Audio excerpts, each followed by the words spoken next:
Hi, Brandon Hardison, President of Champion Strategies, with our ongoing series on public speaking, giving you the opportunity to see if you would like this industry. So, I'm going to pick it up from where the last vehicle we were talking about. How can you lessen this anxiety or this fear when it comes to being in front of the room?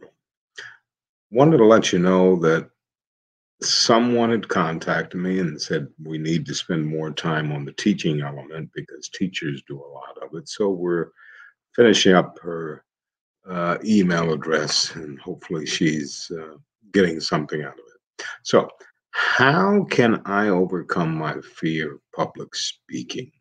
Well, fear of public speaking is common form of something called anxiety. It can range from slight nervousness to being totally paralyzed, and some people even panicking.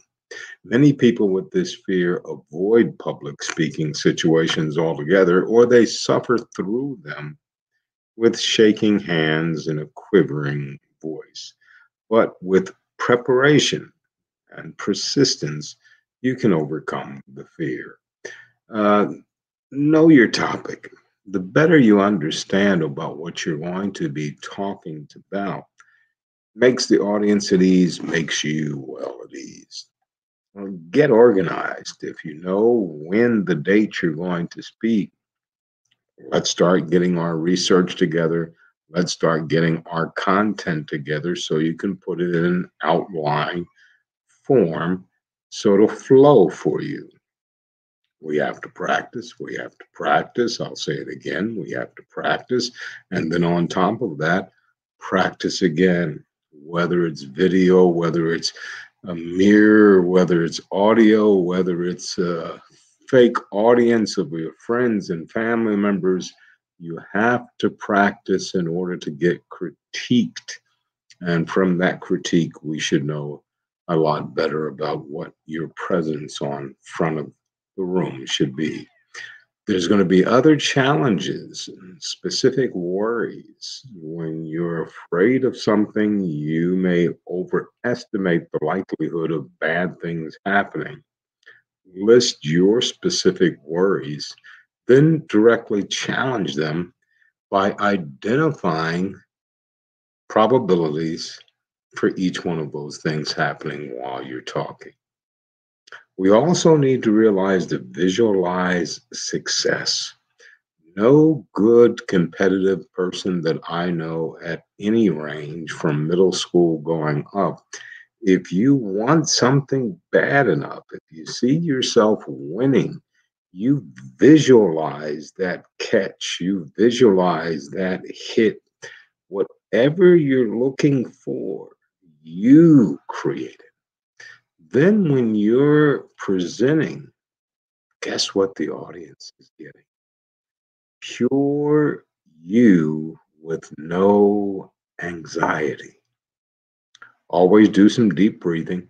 This can calm you down. Take two or more deep breaths, slow you down before you get behind the podium or before you start your speech. And focus on your material, not the audience. They may not notice that you're nervous unless you bring the attention to yourself.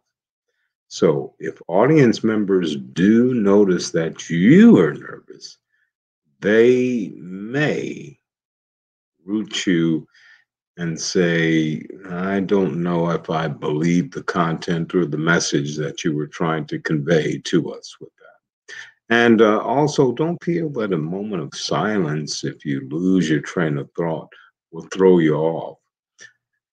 You can use that hesitation, that silence, really as a way to get your thoughts together, but to get the audience to sink in to that main point you had just talked about while you're trying to gather your thoughts for that next one.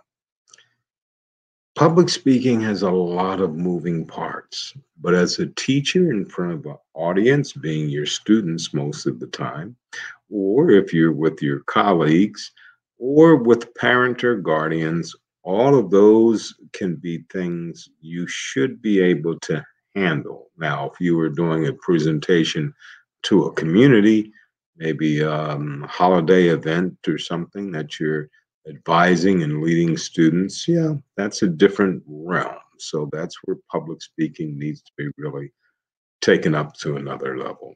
Hope that answers your question out there, but thank you for being with our babies, teaching them everything they can because they are the future. Once again, Brandon Hardison, President of Champion Strategies, with our ongoing series on public speaking. As always, in parting, you go out and make